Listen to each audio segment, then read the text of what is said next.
Voici ce que nous lisons dans ce passage. Élie le Tishbite, l'un des habitants de Galade, dit à Akab, « L'Éternel est vivant, le Dieu d'Israël, dont je suis le serviteur. Il n'y aura ces années-ci ni rosée ni pluie, sinon à ma parole. » Et la parole de l'Éternel fut adressée à Élie en ces mots. Pars d'ici, dirige-toi vers l'Orient et cache-toi près du torrent de Kérit, qui est en face du Jourdain. Tu boiras de l'eau du torrent, et j'ai ordonné au corbeau de te nourrir là. Il partit et fit selon la parole de l'Éternel. Et il alla s'établir près du torrent de Kérit, qui est en face du Jourdain. Corbeau lui apportait du pain et de la viande le matin, et du pain et de la viande le soir. Et il buvait de l'eau du torrent. Mais au bout d'un certain temps, le torrent fut à sec, car il n'était point tombé de pluie dans le pays. Alors la parole de l'Éternel lui fut adressée en ces mots. Lève-toi, va à Sarepta, qui appartient à Sidon, et demeure là. Voici, j'y ai ordonné à une femme veuve de te nourrir. Il se leva et il alla à Sarepta. Comme il arrivait à l'entrée de la ville, voici, il y avait là une femme veuve qui ramassait du bois.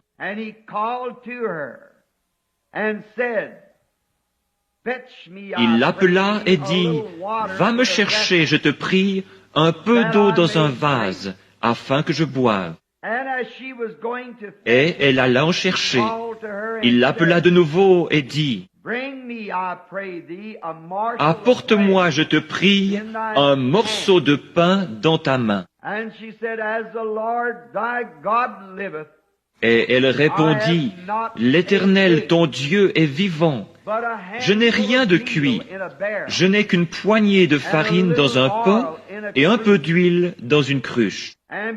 Et voici, je ramasse 2 morceaux de bois, puis je rentrerai et je préparerai cela pour moi et pour mon fils. Nous mangerons, après quoi nous mourrons. » Élie lui dit, « Ne crains point, rentre, fais comme tu as dit. Seulement, prépare-moi d'abord avec cela un petit gâteau, et tu me l'apporteras. Tu en feras ensuite pour toi et pour ton fils. Ainsi parle l'Éternel, le Dieu d'Israël. La farine qui est dans le pot ne manquera point, et l'huile qui est dans la cruche ne diminuera point jusqu'au jour où l'Éternel fera tomber de la pluie sur la face du sol. Elle alla et elle fit selon la parole d'Élie. Et pendant longtemps, elle eut de quoi manger, elle et sa famille, aussi bien qu'Élie. La farine qui était dans le pot ne manqua point, et l'huile qui était dans la cruche ne diminua point, selon la parole que l'Éternel avait prononcée par Élie. Pour l'exposé de ce matin, juste avant de partir outre-mer, j'ai choisi comme sujet à partir de ce texte « Soyez certains de Dieu ». Et maintenant, Seigneur, bénis ta parole alors qu'elle est proclamée.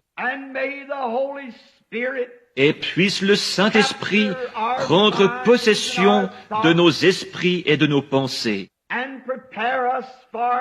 et nous préparer pour sa visite, puisque nous lui avons demandé de venir.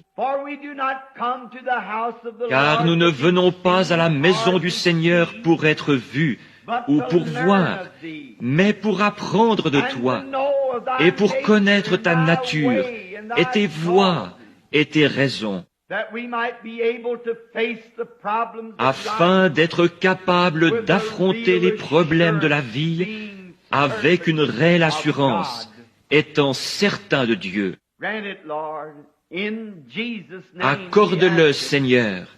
C'est dans le nom de Jésus que nous le demandons. Amen. Ce devait être une matinée affreuse. Le temps était tellement chaud et l'air si poussiéreux.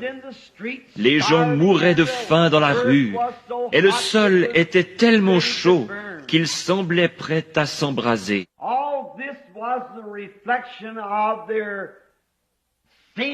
Tout ceci était le reflet de leur péché et de leur déchéance morale. Vous voyez, Akab régnait en Israël à l'époque ou sur Israël.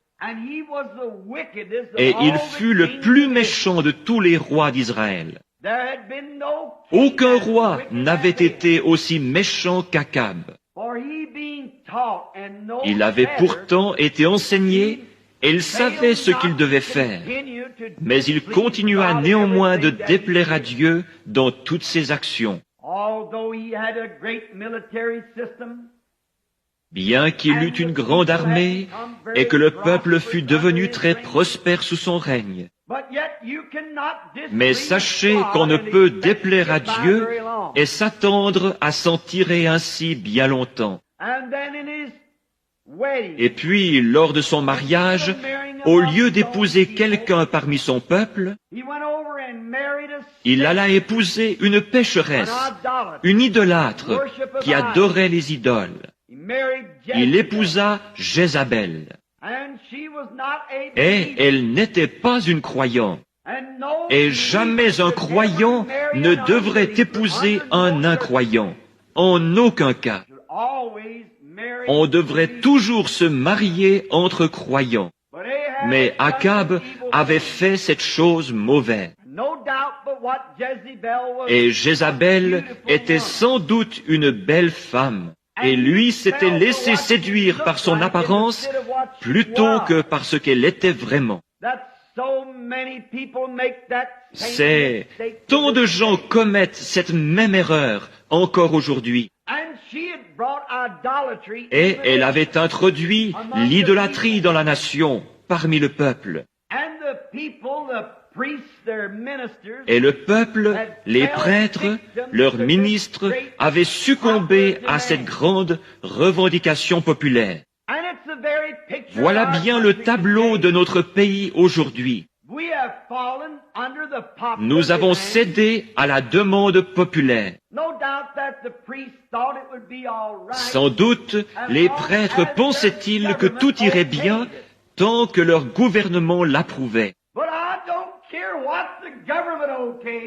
Mais peu m'importe ce que le gouvernement approuve, ce doit être ce que Dieu approuve. Et les gens pensaient qu'il n'y aurait pas de mal à ce qu'ils se permettent quelques-unes de leurs choses mondaines.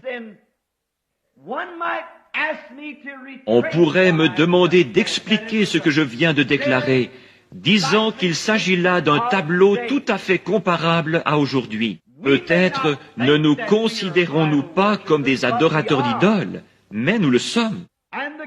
Et le gouvernement souscrit à cela. Les gens aujourd'hui sont des adorateurs d'idoles, parce qu'ils adorent des idoles. Certains d'entre eux adorent des vedettes de cinéma et en font leurs idoles. Certains adorent l'argent et en font leur idole. Et certains adorent des vedettes de télévision et en font leurs idoles. En fait, tout ce que vous faites passer avant Dieu est une idole, peu importe ce que c'est.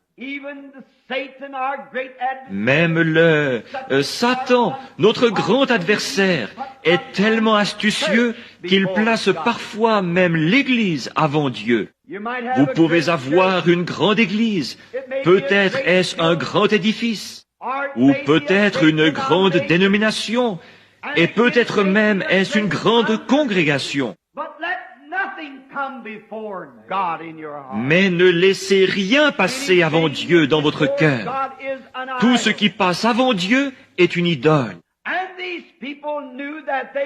Et ces gens savaient qu'ils n'étaient plus aussi spirituels qu'ils l'avaient été sous le règne d'autres rois.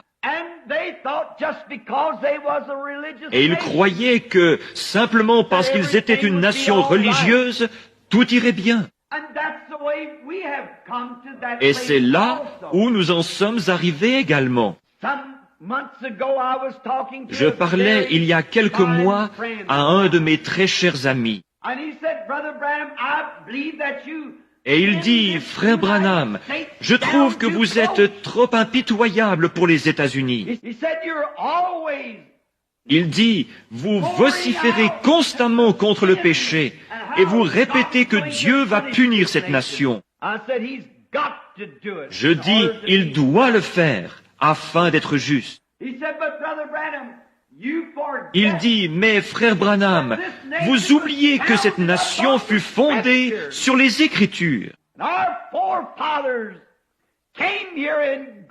que nos ancêtres s'installèrent ici, que Dieu nous a donné cet héritage et que nous sommes une nation religieuse. Je dis, c'est vrai, tout cela est vrai, et personne ne sait combien j'apprécie cette nation. Mais regardez mon frère, Israël fut lui aussi choisi par Dieu, et Dieu lui envoya des prophètes et de grands hommes. Mais Dieu ne peut pas tolérer le péché. Il a fait récolter à Israël chaque grain qu'il a semé. Et s'il a fait récolter à Israël ce qu'il a semé, il nous fera récolter ce que nous semons. Il ne fait pas exception de personne. Et nous en sommes arrivés à croire que parce que nous nous reposons sur ce que nos ancêtres ont fait, ou sur les grands fondateurs de nos églises, sur ces gros sacrifices qu'ils ont faits pour Dieu, tout cela est très bien et grandement apprécié, mais nous ne pouvons pas tirer notre salut de ce qu'eux ont fait. Le salut est une affaire individuelle entre chaque personne et Dieu. Ce n'est ni avec notre nation, ni avec notre Église, mais c'est tout seul devant Dieu que nous devons répondre de nous-mêmes. Notre pays en est arrivé au point où même chez les gens les plus spirituels que nous ayons, lorsqu'on s'adresse à ces hommes et femmes spirituels, on peut constater qu'il y a dans leur cœur un manque.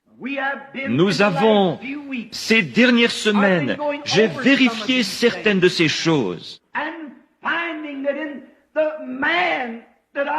Et j'ai constaté que les hommes, même que je considérais comme le noyau, ces hommes-là mettent néanmoins l'accent sur les choses temporelles. Déclarant à tout vent, tous les vents, Dieu m'a donné le plus grand ceci et cela. Dieu donne.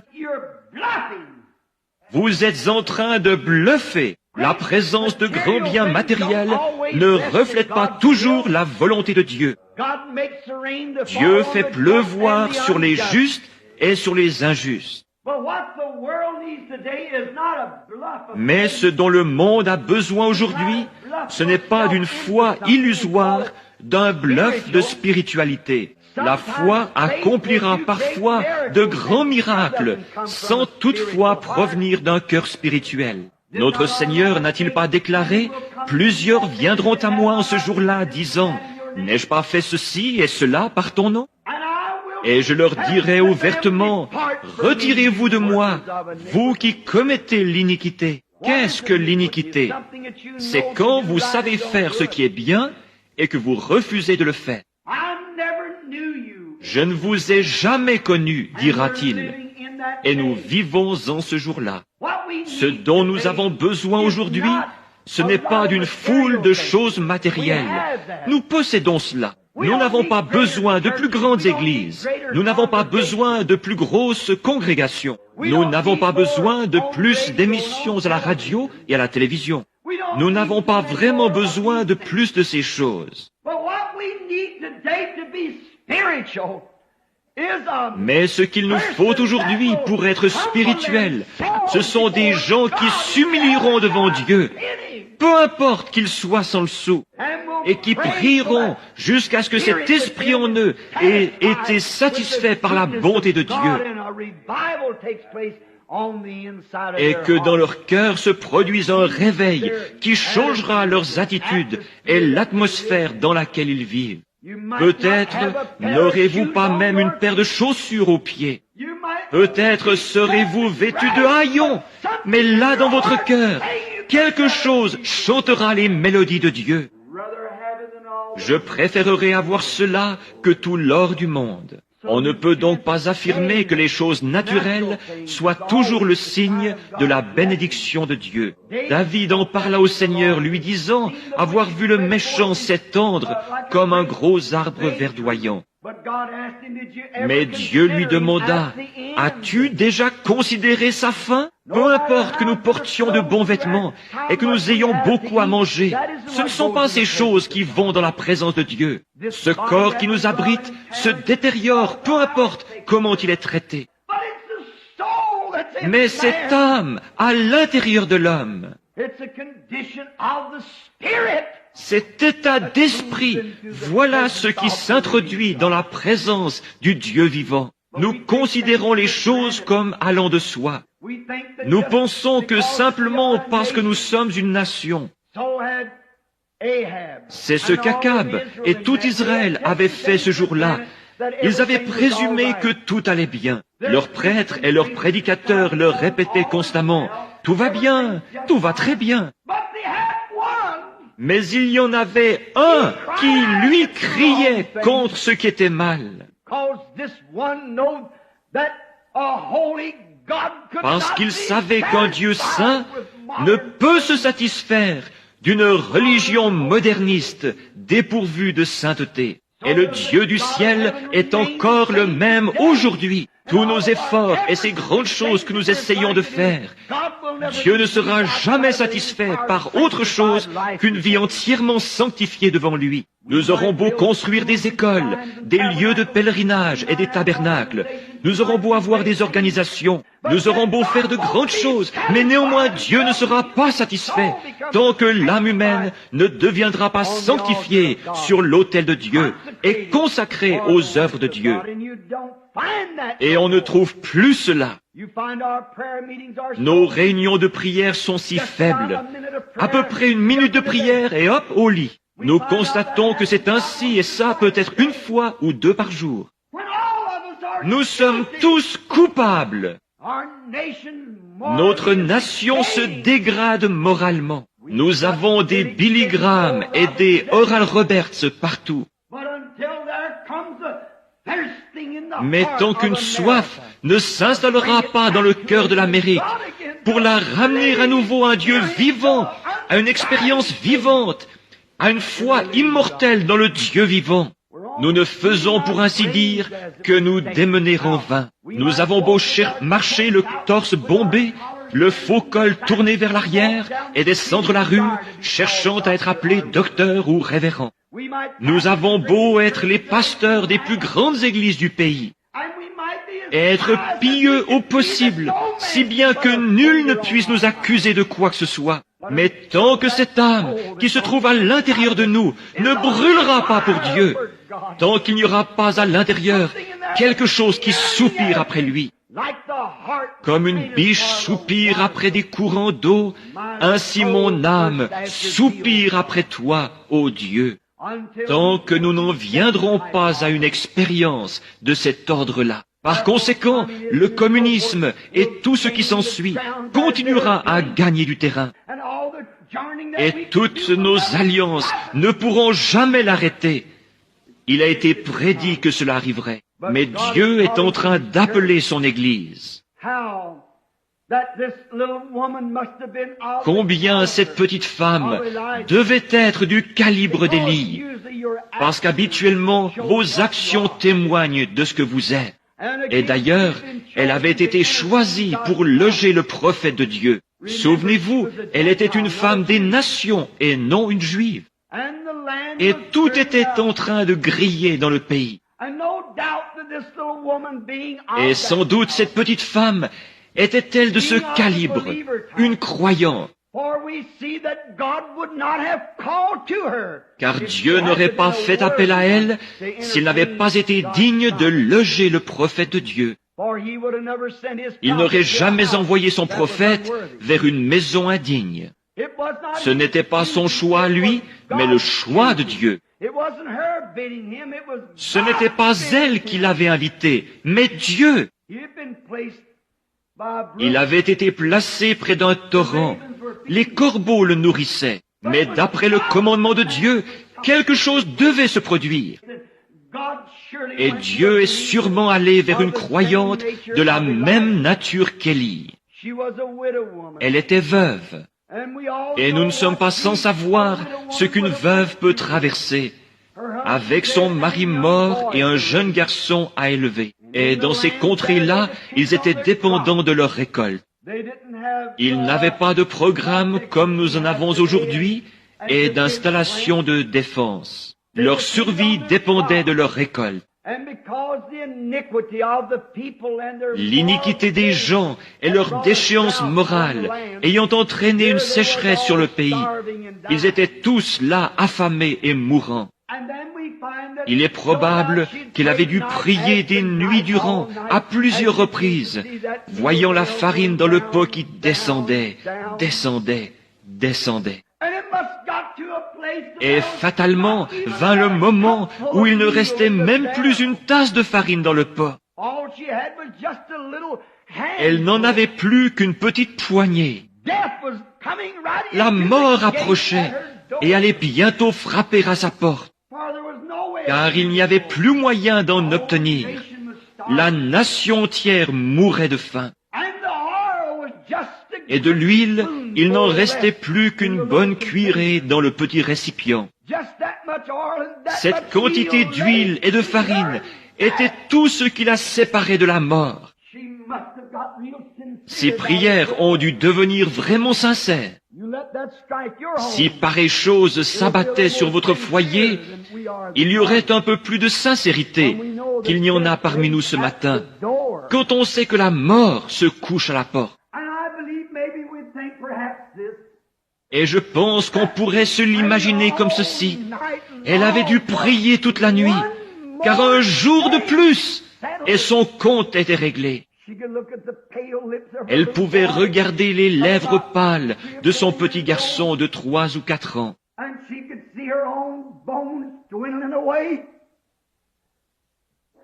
Et voir les os saillants de son propre corps décharnés. Et cela avait dû être terrible pour cette mère de voir la tournure que prenaient les événements. Et malgré tout, les mains tendues vers Dieu, elle priait jour et nuit. À présent, il ne nous reste plus qu'une poignée de farine et une cuillerée d'huile. Vous savez, c'est une chose étrange. Que Dieu permette que ceci pénètre chacun de vous. Dussiez-vous ne jamais plus m'entendre prêcher. Que ceci soit un message. Il est étrange, des plus étranges, que parfois Dieu fasse les choses de cette façon-là. Vous savez, après avoir confessé nos péchés et satisfait à chacune des exigences de Dieu, nous avons cru en Dieu. Il y a des conditions à remplir, et c'est selon sa volonté. Et nous avons confessé nos péchés, et nous avons redressé tous nos torts, tout ce que nous pouvions faire. Nous l'avons fait. Chacune des exigences que Dieu a indiquées, nous y avons satisfait. Et il reste malgré tout silencieux. Il refuse simplement de nous répondre. Je suis sûr que je parle ce matin à certaines personnes qui sont en train de passer par là.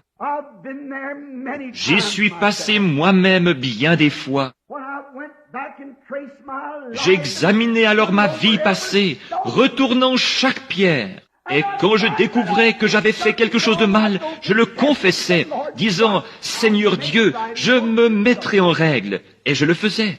Puis je revenais, disant, « Maintenant, Seigneur, tu es Dieu, tu me répondras. » J'ai bel et bien satisfait à tout ce que tu avais exigé de moi, et chaque condition, je l'ai remplie.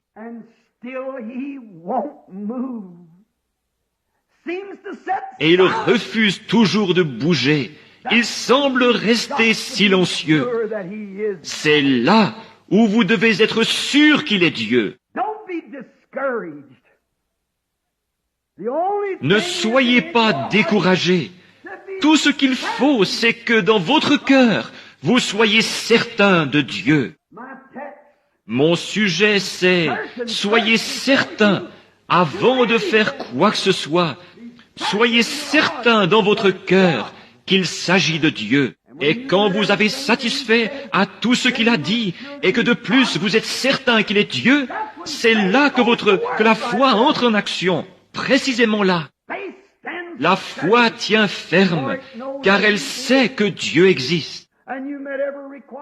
Et vous avez rempli chacune des conditions. Vous croyez qu'il existe, et la foi tient ferme.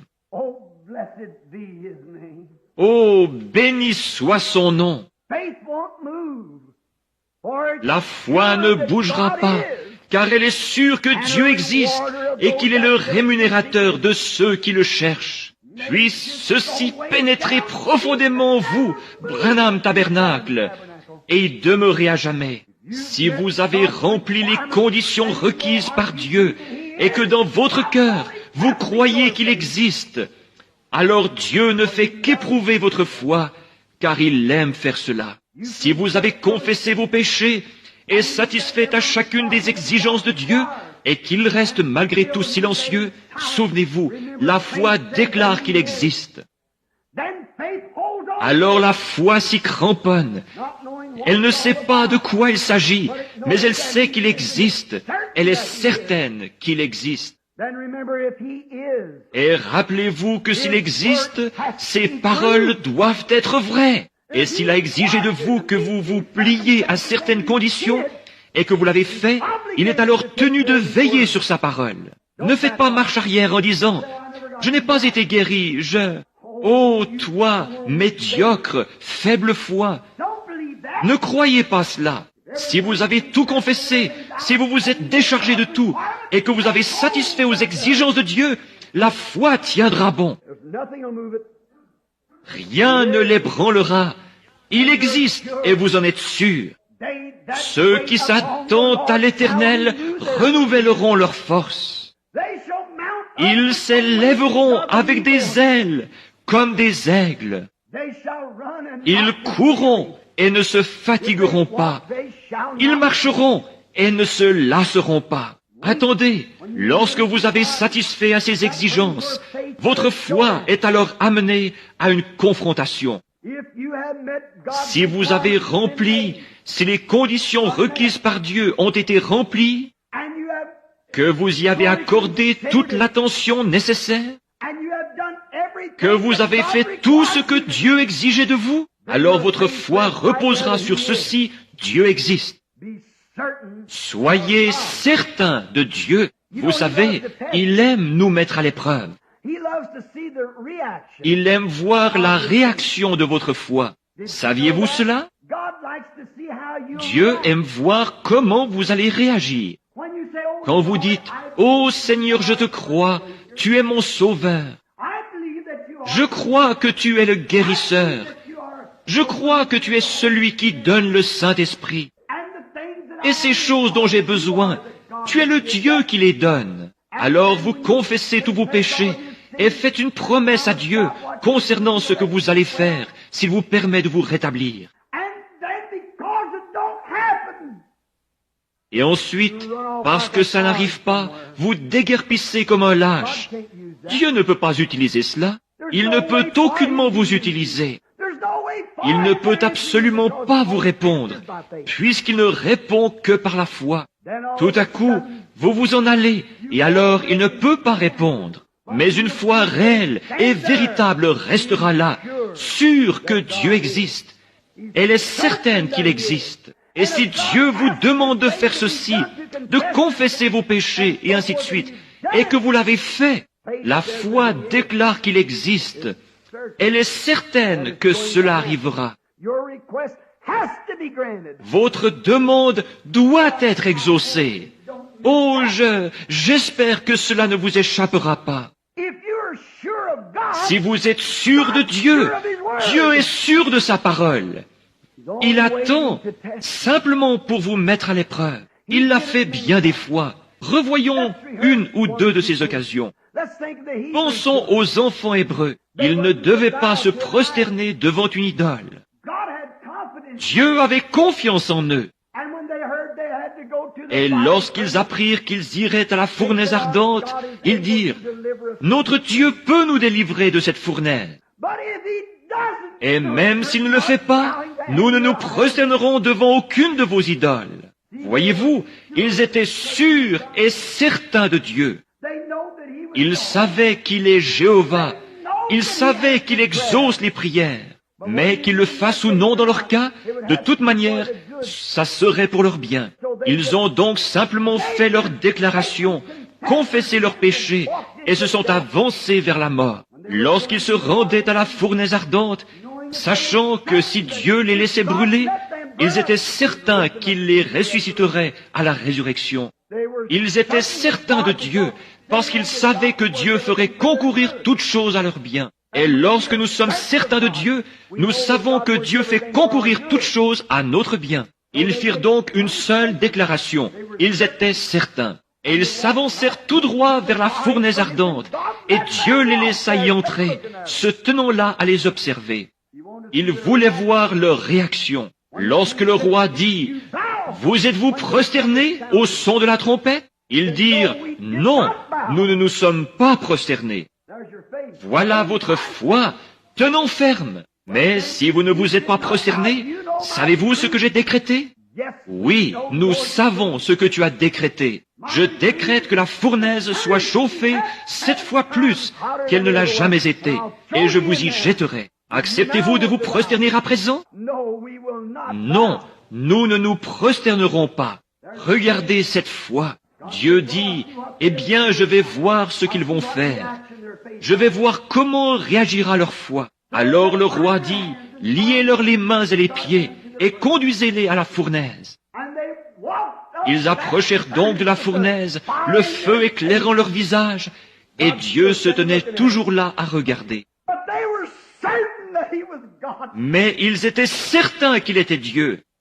Ils avaient confessé leurs fautes. Ils avaient rectifié tout ce qui à leur connaissance devait être rectifié. Ils étaient certains qu'il était Dieu. Ils s'avancèrent donc tout droit dans la fournaise ardente. Et au tout dernier moment, voilà qu'il descend des cieux, porté par un char de vent, et les évente pour les débarrasser des cendres, pendant qu'il les console et leur parle.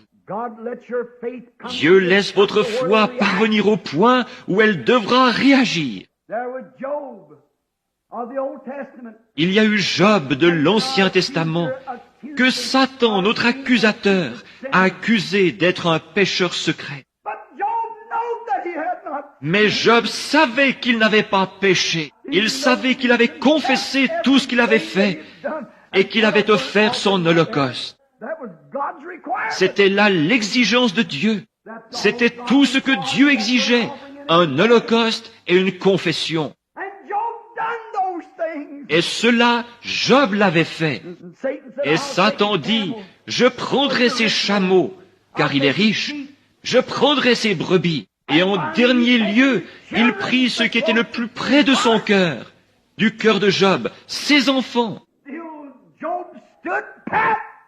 Job demeura néanmoins inflexible, car il savait que Dieu, il était certain qu'il était Dieu, car il lui avait parlé et l'avait satisfait à ses exigences. Il passa tout au peigne fin et conclut, « J'ai offert tous les holocaustes voulus. Je me suis dit peut-être que lors d'un festin donné par mes fils, auquel mes filles auraient assisté, peut-être ont-ils péché en secret, dans leur cœur. Je vais donc offrir un holocauste pour eux et confesser leurs torts. Ô Dieu, quand un homme est fidèle à ce que Dieu lui a dicté et qu'il est certain qu'il est Dieu, celui-ci doit répondre. La foi déclenche chaque fois son entrée en scène. Quand vous avez fait ce que vous savez être juste, quand vous avez satisfait à ses exigences, quand vous avez confessé, rectifié et fait des restitutions, et que vous avez déposé cela devant Dieu, peu importe combien il est silencieux, il n'en est pas moins Dieu. Attendant que cette foi entre en action. Vos œuvres, vous les avez faites. Maintenant, il veut voir votre foi par vos œuvres. Il veut voir ce que vous allez faire. Si on vous a oint et qu'on a prié pour vous, Dieu attend de voir ce que vous allez croire à ce sujet. Et si vous n'allez pas ensuite revenir en trombe le dimanche suivant, et puis le lendemain vous précipiter au devant du prochain guérisseur de passage en vie, il attend de voir la réaction de votre foi, de voir si vous n'allez pas revenir le lendemain disant « Je me sens si malade, je ne pense pas avoir été guéri ». Primo, vous n'êtes même pas digne de la ligne de prière. Vous n'êtes pas encore prêt. Vous ne croyez pas qu'il est Dieu. Peut-être direz-vous, frère Branham, je ne suis pas d'accord avec vous. Votre conduite même démontre ce que vous êtes. Vous les reconnaîtrez à leurs fruits. Si un homme se dit chrétien et que néanmoins il boive, fume, s'adonne au jeu d'argent et fasse des plaisanteries grossières et dise qu'une partie de la Bible est juste et qu'une autre ne l'est pas, il aura beau prêcher l'Évangile. S'il rejette une partie de la Bible, il n'en est pas moins un pécheur. Il n'est pas encore en règle.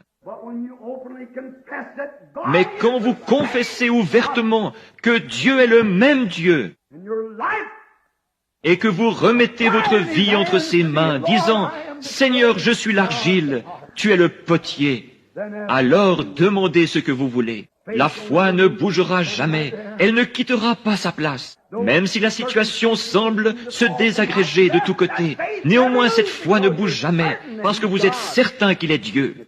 Et s'il est Dieu, il tient sa promesse. Il ne peut pas faire une promesse et la rompre. S'il est Dieu, il doit tenir sa promesse. Oh, combien j'aime cela! Il doit y rester fidèle. Job avait présenté ses offrandes. Il avait tout fait. Il savait qu'il était en règle. Et voici que se présentent les membres d'églises d'autres dénominations, lui disant, Job, tu ferais aussi bien d'admettre que tu es un pécheur, car Dieu ne permettrait pas que tu sois puni de la sorte si tu n'étais pas un pécheur. Mais Job dit, j'ai fait mes confessions, j'ai présenté l'Holocauste à Dieu, et je ne suis pas un pécheur. Il connaissait sa position. Et puis les événements suivirent leur cours funeste, essayant de terrasser Job et d'amener Job à renier Dieu et à renier cet holocauste. Dès l'instant où vous intervenez après une confession, cela montre votre faiblesse, cela montre que vous doutez de Dieu. Si vous demandez quoi que ce soit à Dieu et que vous passez votre temps à en douter, alors vous êtes un douteur, pas un croyant. Job savait où il en était et il s'accrocha fermement à ce fondement-là.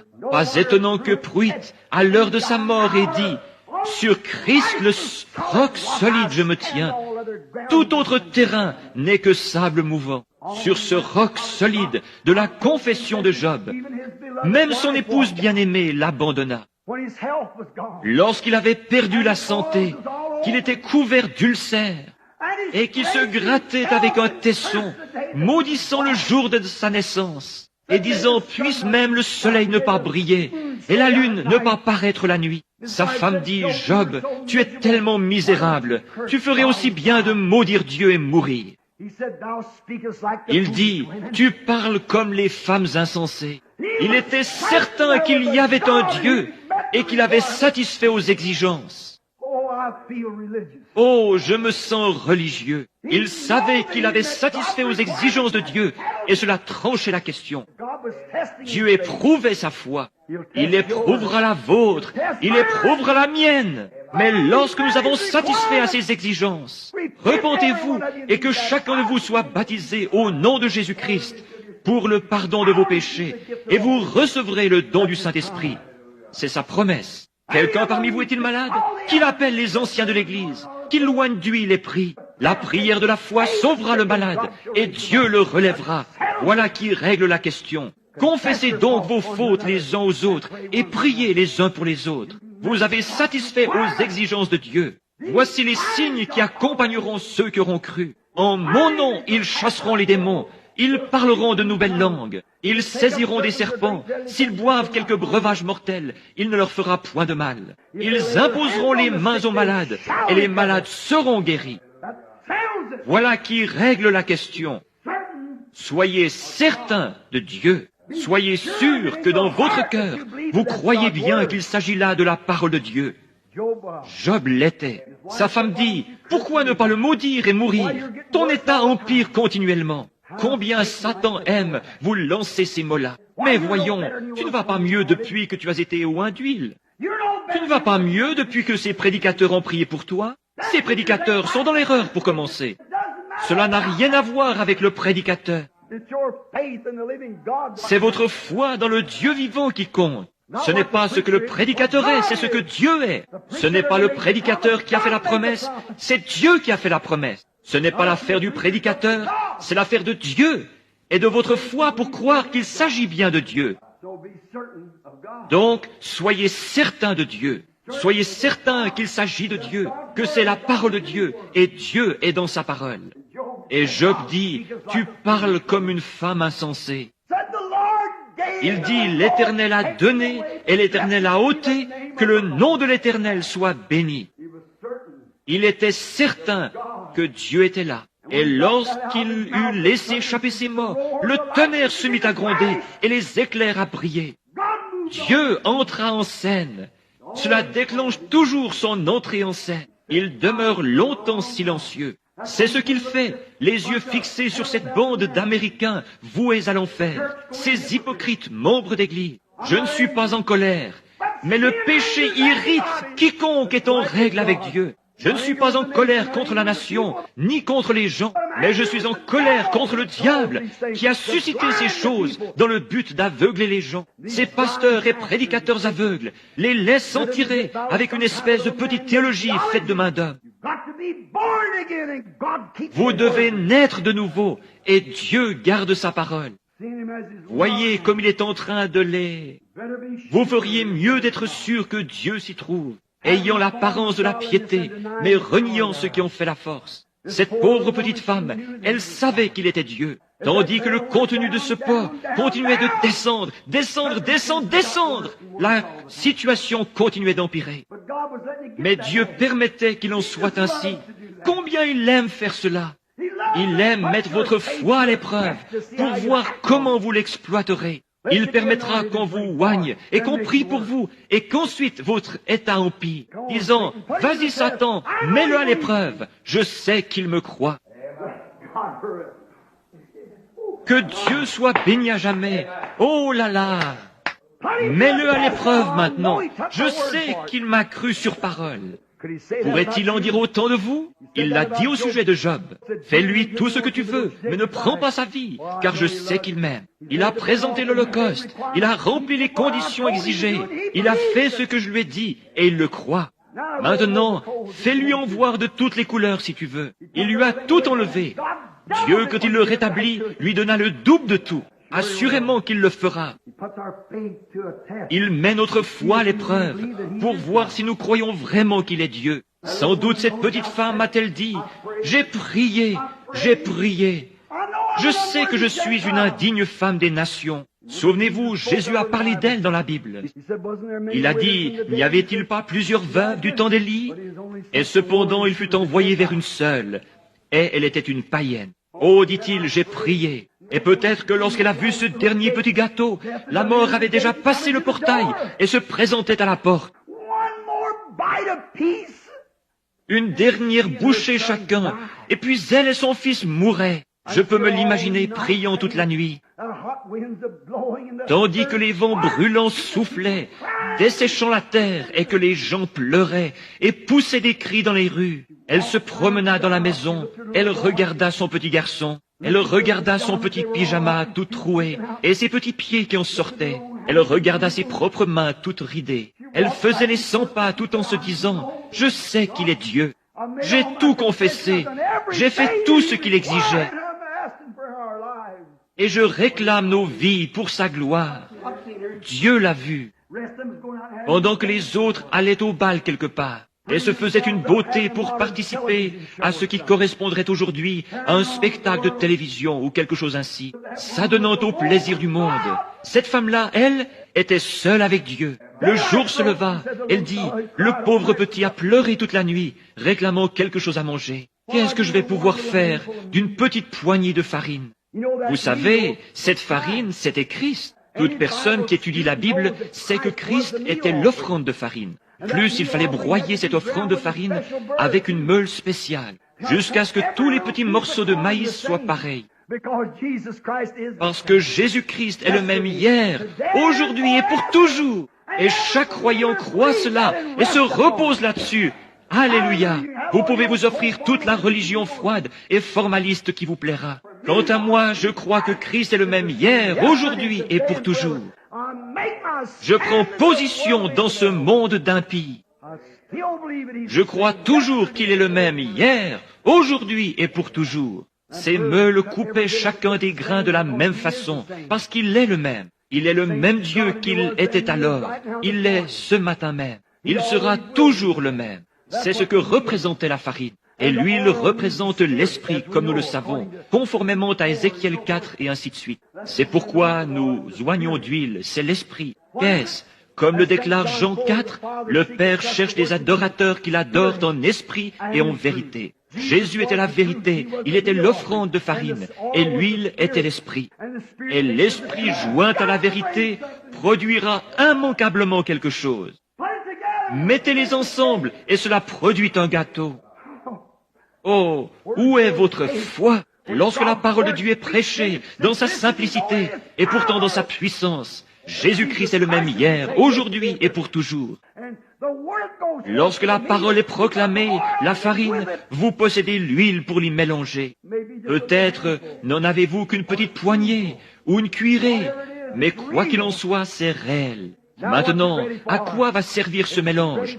Il est prêt pour la croix. Il est prêt pour le sacrifice de soi. C'est ce qu'il vous fait faire.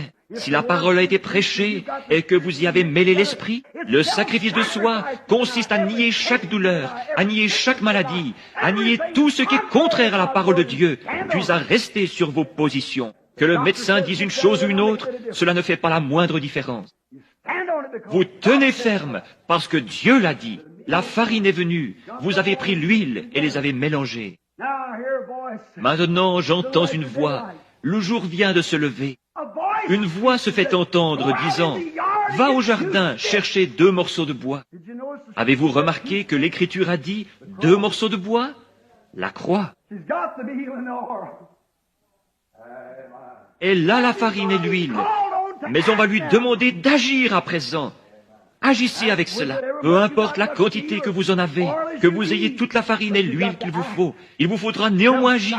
Le sacrifice de soi, 2 morceaux de bois. Jadis, on n'a pas encore trouvé de meilleur moyen pour faire un feu que celui-ci. Prenez une bûche, posez-la en travers d'une autre et allumez-les par le milieu. Vous n'aurez ensuite qu'à faire avancer les 2 bouts. C'est ainsi que les Indiens font leur feu. Il y a des fois, des nuits durant, j'ai maintenu le feu ainsi. Je posais simplement une bûche comme ceci et une autre comme cela. Et puis, à mesure qu'elle brûlait, je les poussais dans le feu. Ce morceau de bois, c'était la croix. La Bible dit 2 morceaux de bois. La voix dit, va dans le jardin, chercher 2 morceaux de bois. Au même moment, du haut de la montagne, retentit une voix de tonnerre disant au prophète, va à la ville, j'ai ordonné. Oh là là, tous 2 obéirent. Quelque chose doit se produire. Tous 2 obéissent. Si le prédicateur prêche la parole et que l'homme qui la reçoit y croit et s'y conforme, quelque chose doit arriver. Si vous êtes un pécheur, vous serez sauvé. Si vous êtes malade, vous serez guéri. Parce que Dieu l'a promis. Si nous sommes certains de Dieu, aussi certain qu'il est Dieu, il doit tenir sa parole, certainement. L'ordre était donc, va à la ville, j'y ai ordonné une femme veuve. Une vision surgit devant le prophète. Et le voilà qui se met à marcher. Il ne sait pas où il va. Cela ne fait aucune différence. Il ne fait qu'obéir. Elle ne sait pas où se trouveront ces morceaux de bois, mais il y a quelque part dans le jardin 2 morceaux de bois. Elle se met en route, elle va au jardin, elle regarde autour d'elle. Oh, comme il fait chaud! Et ces hurlements qui proviennent de la ville, et les rôdeurs de nuit qui, titubant, rentrent en buvant du vin, et ainsi de suite. Elle jette un coup d'œil dans la rue, elle ne voit rien. Elle trouve un morceau de bois, une partie de la croix. Le sacrifice de soi. Elle trouve un autre morceau de bois et, comme elle ramasse ce second morceau de bois, oh, quelle heure lugubre cela devait être! La mort était sur le seuil de sa porte. Une petite bouchée de gâteau de maïs et elle et son fils mouraient. C'était tout. C'est parfois au beau milieu des ténèbres qu'on entend la voix.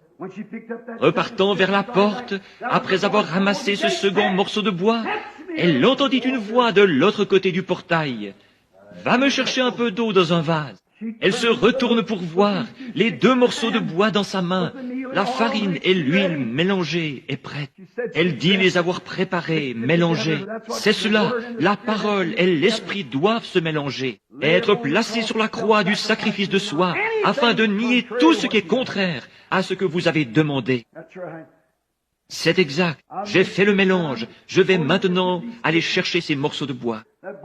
Et cette voix déclare, « Apporte-moi un peu d'eau dans un vase. » Elle regarde et voit un homme se tenant là, appuyé contre le portail. Un homme aux joues creuses, barbu, chauve, qui depuis l'autre côté du portail la regarde, enveloppé d'une vieille peau de mouton. Il avait l'air d'être un aimable vieillard. Elle se dit, je vais partager mon eau avec lui, les eaux de la vie.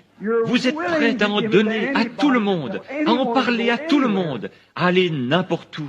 Un instant, monsieur, elle s'en retourne avec les morceaux de bois dans sa main. Et la voix tonne à nouveau. Non seulement partageras-tu ton eau, mais apporte-moi aussi un petit morceau de pain dans ta main, le pain de la vie, l'eau de la vie. De la vie, elle mourrait aussitôt qu'il serait épuisé. Apporte-moi ton eau et apporte-moi ton pain. Que trouvons-nous ici? Quelle leçon pouvons-nous en tirer? Cherchez premièrement le royaume de Dieu et toute sa justice. Les autres choses vous seront données par-dessus. Apporte-moi un peu d'eau et un morceau de pain. Encore tout abattue, elle se retourne alors. Je peux l'entendre dire, « Monsieur ?» quelque chose comme ceci.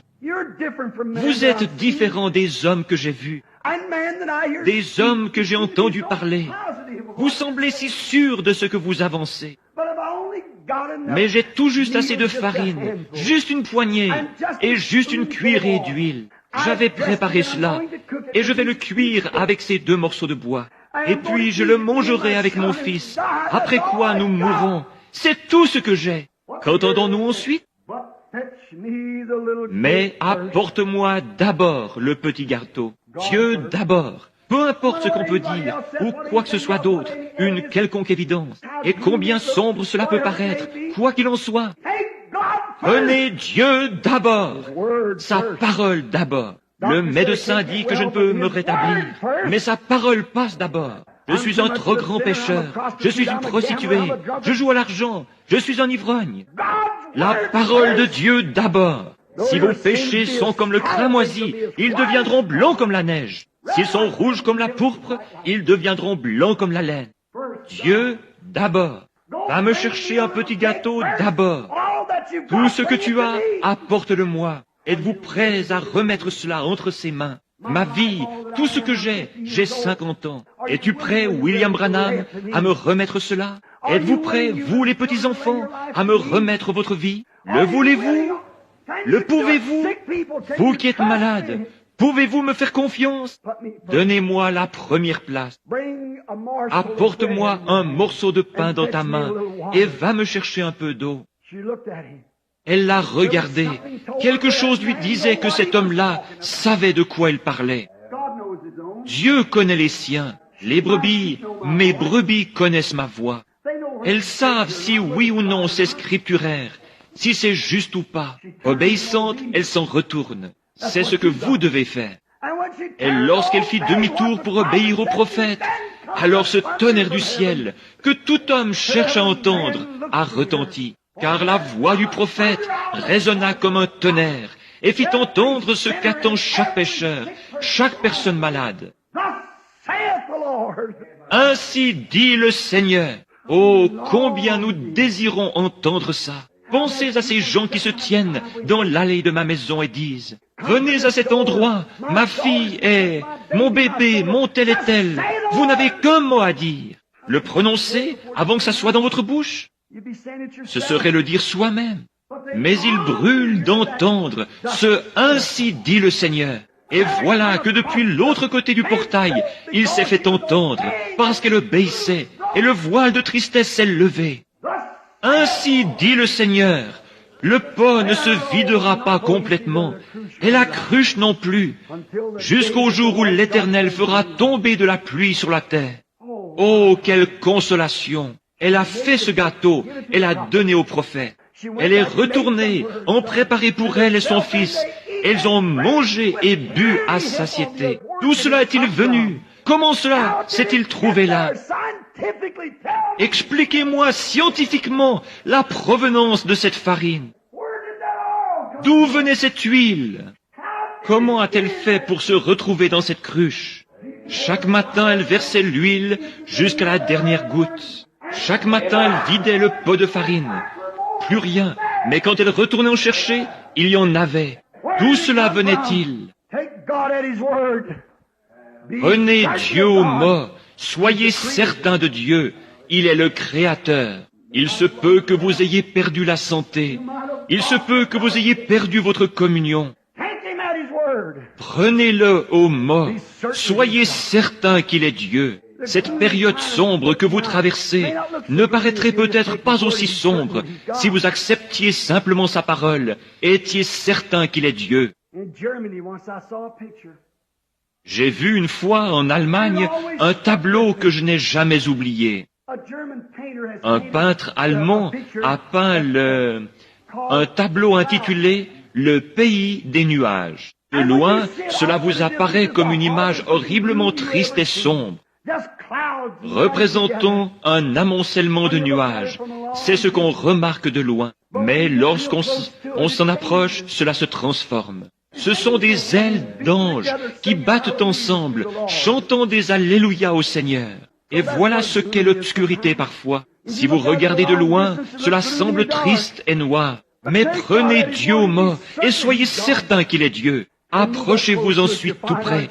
Vous découvrirez que ce ne sont que des ailes d'anges qui battent ensemble. Elle était un peu comme Abraham, appelée à donner tout ce qu'elle possédait et à poser cela sur l'autel du sacrifice. Peut-être recevez-vous ce même appel ce matin. Renoncez à vos voies, renoncez à votre incrédulité, abandonnez tout ce que vous avez, pour ensuite prendre l'huile et la parole, les mélanger et poser cela sur l'autel du sacrifice de soi. Vous constaterez que cela déclenchera l'entrée en scène de Dieu, aussi sûr que je me tiens à cette chair.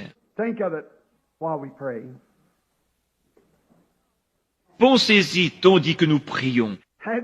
Avez-vous un besoin aujourd'hui? Avez-vous un besoin qui dépasse vos capacités physiques? Êtes-vous tellement à court d'argent que vous ne pouvez pas payer votre loyer? Les enfants ont-ils besoin de chaussures neuves et vous n'avez pas l'argent pour les leur acheter? Le pot est-il vide chez vous et la cruche à peu près sèche? Vous ne pouvez pas acheter de fourrage pour votre bétail et quelque chose ne va pas. Souvenez-vous, il a fait une promesse. Êtes-vous malade? Le médecin dit qu'il vous faut subir une opération et vous n'avez pas l'argent nécessaire. Êtes-vous dans le besoin? Êtes-vous un pécheur?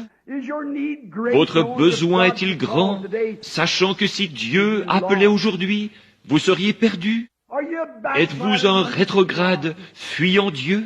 Vous savez que vous êtes membre d'une église, et pourtant vous savez bien que vous n'êtes pas en règle. Votre propre conscience vous dit que vous n'êtes pas en règle selon la parole.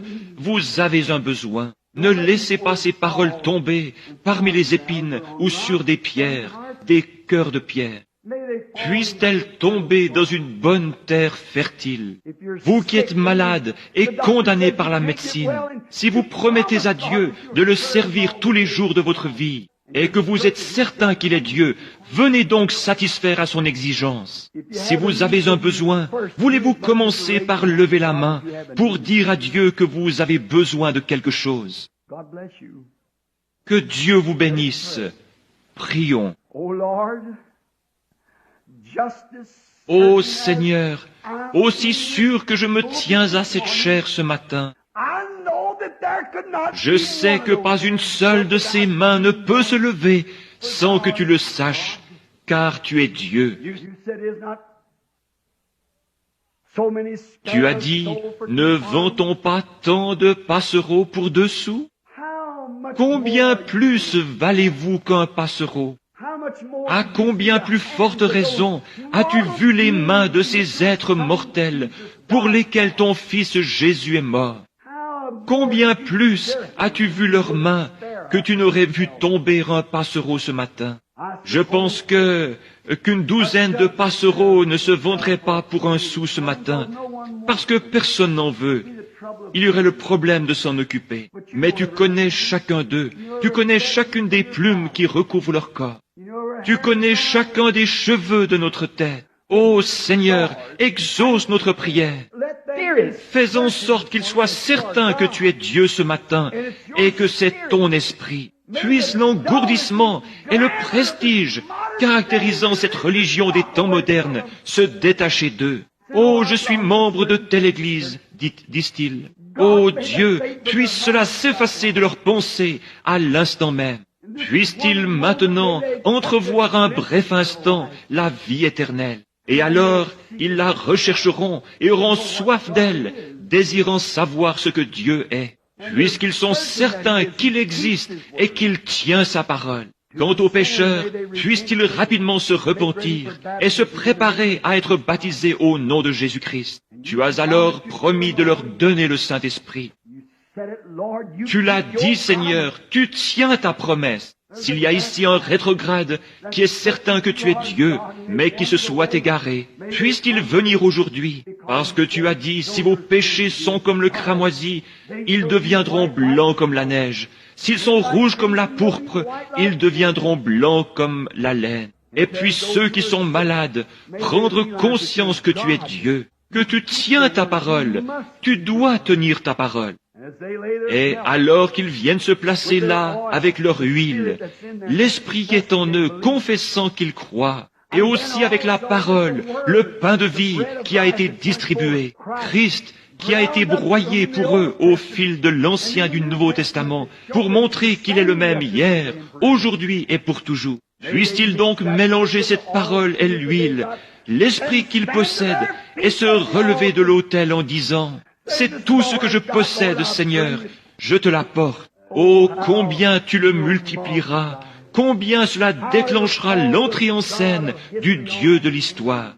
Combien Jéhovah, le cœur ému, pourra dire, j'ai un enfant qui est prêt à m'obéir. Je l'ai mis à l'épreuve, et il a montré qu'il m'aime et qu'il me croit.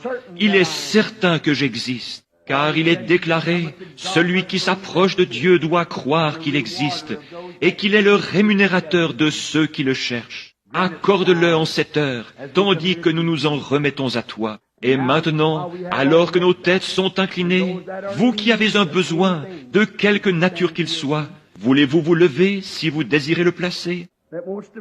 Maintenant, si vous n'êtes pas certain qu'il est Dieu, si vous êtes certain qu'il est Dieu et qu'il va tenir sa promesse, le salut, la guérison ou quoi que ce soit d'autre. Si vous êtes certain qu'il est Dieu, levez-vous. S'il y a quelqu'un d'autre pour qui vous désirez prier, levez-vous si vous êtes certain qu'il est Dieu. Faites connaître votre requête au milieu de l'assemblée des saints. C'est ce que vous faites alors que vous vous levez. Je suis certain qu'il est Dieu. Je crois qu'il tient sa parole et je suis sûr que j'ai bien déposé ma requête sous le sang en ce moment. Si vous faites cela, que vous déposez chaque péché, le péché, c'est l'incrédulité. Vous êtes peut-être un membre d'Église, mais je parle maintenant du péché, de votre incrédulité. Vous la déposez en tant que sacrifice. Vous allez la sacrifier. Vous vous approchez de la croix. Vous allez maintenant sacrifier toute votre incrédulité et la lui remettre, sachant qu'il existe et que vous êtes certain qu'il va répondre. Si c'est votre cas, levez la main. Demeurez ainsi. Seigneur, tu es Dieu. Voici leur huile et leur maïs qui ont été mélangés. Ils les apportent à la croix où le feu de Dieu tombera dans leur cœur. S'ils sont vraiment sincères, et consumera leur sacrifice, tu entreras en scène et feras monter le niveau des eaux qui cachent. Descendant du ciel sur un char de feu, tu ébranleras les cieux et la terre pour les récompenser. Alors qu'ils se tiennent là, les mains levées, démontrant qu'ils croient et qu'ils se sont placés eux-mêmes avec chacune de leurs requêtes sur ton autel. Ô Dieu du ciel et de la terre, juge des cieux et de la terre, certainement que le juge du ciel et de la terre fera justice. Certainement qu'il tiendra parole. Tu connais le cœur des hommes, le cœur des femmes, le cœur de ces gens. Seigneur Dieu, je lève aussi mes mains, car je sais que je suis sur le point d'avoir un changement de ministère. Et je crois que tu existes. Je t'ai vu te tenir là-bas, dans cette colonne de feu. Je t'ai vu sonder les secrets du cœur des hommes, sans jamais une seule fois faillir. Tu l'as promis là-bas, de l'autre côté de la rue, lorsque tu as commencé à traiter, à faire ces choses. Et tu m'as protégé dans le monde entier, partout, partout. Je suis sûr que tu es Dieu. Je suis certain de cela. Je m'offre moi-même avec ces gens et je sacrifie tout ce que je possède, Seigneur, pour te servir. Je recommence, Seigneur, à voyager de par le monde. Aide-moi, ô Dieu. Si jamais j'ai douté de toi, pardonne-moi ces péchés, pardonne mon incrédulité. Je sais que tu existes et que tu es le rémunérateur de ceux qui te cherchent. Je confesse de même les péchés des miens ce matin, leurs faiblesses et leurs doutes, comme ils se tiennent debout avec leurs mains levées. Je confesse leurs péchés, Seigneur, et toutes nos faiblesses. Envoie le Saint-Esprit sur nous avec le sceau de ton approbation. Tu es Dieu et tu es ici maintenant pour nous recevoir, pour nous prendre dans tes bras et pour nous racheter de tout ce que nous avons perdu. S'il s'agit de notre santé, puisse-t-elle nous être redonnée au centuple. S'il s'agit de notre âme, puisse-t-elle revenir à nous, florissante et rayonnante, remplie du Saint-Esprit, en vue d'être présentée à Dieu. S'il s'agit d'incrédulité, Seigneur, puisse-t-elle revenir à nous, transformée, en une foi capable de déplacer les montagnes. Accorde-le, Seigneur. Nous croyons que tu es en train d'agir, le Saint-Esprit saturant ce bâtiment, passant au-dessus de ces gens, d'agir dans leur cœur, les poussant à accepter le Dieu vivant. Nous faisons ceci au nom de Jésus-Christ.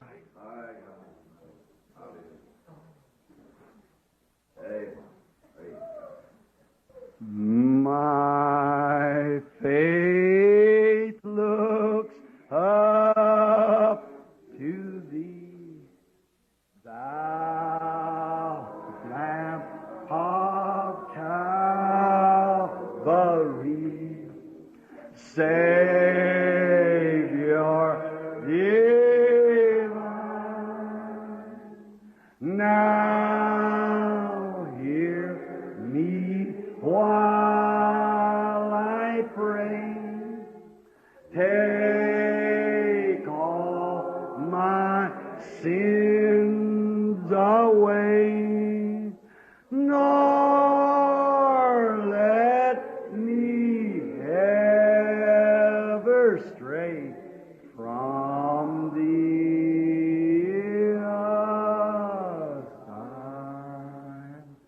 Êtes-vous vraiment sérieux? Si vous le recevez, levez les mains et dites, je le reçois maintenant de lui. While life's dark maze I tread, and grief surround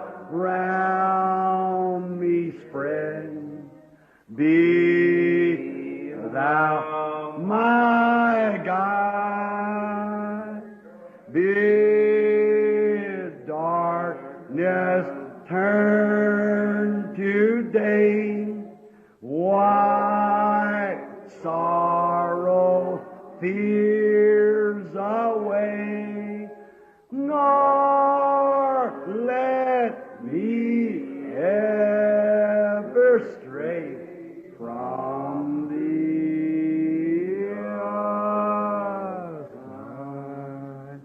Let us bow our heads. Inclinons nos têtes.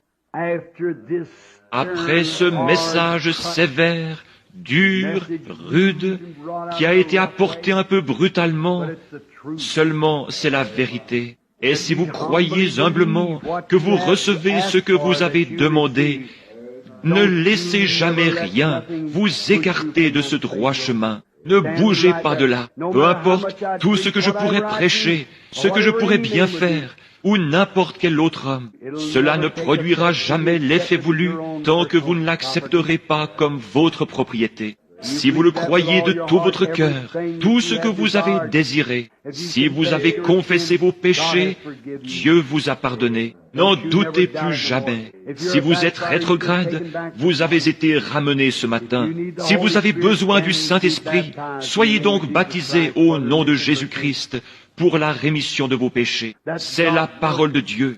Il ne la modifiera pour aucune église, pour aucune dénomination, pour personne. Il doit en être ainsi. Nous devons satisfaire à ses exigences, non pas aux exigences de l'Église, mais aux siennes.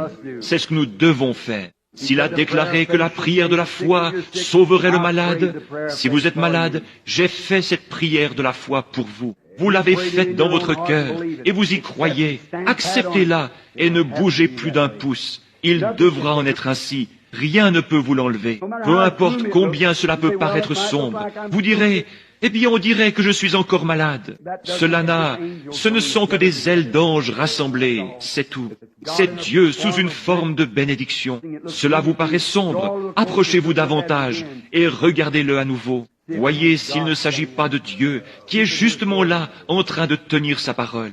Maintenant, avec nos têtes inclinées, je vais remettre le service à Frère Neville, notre pasteur.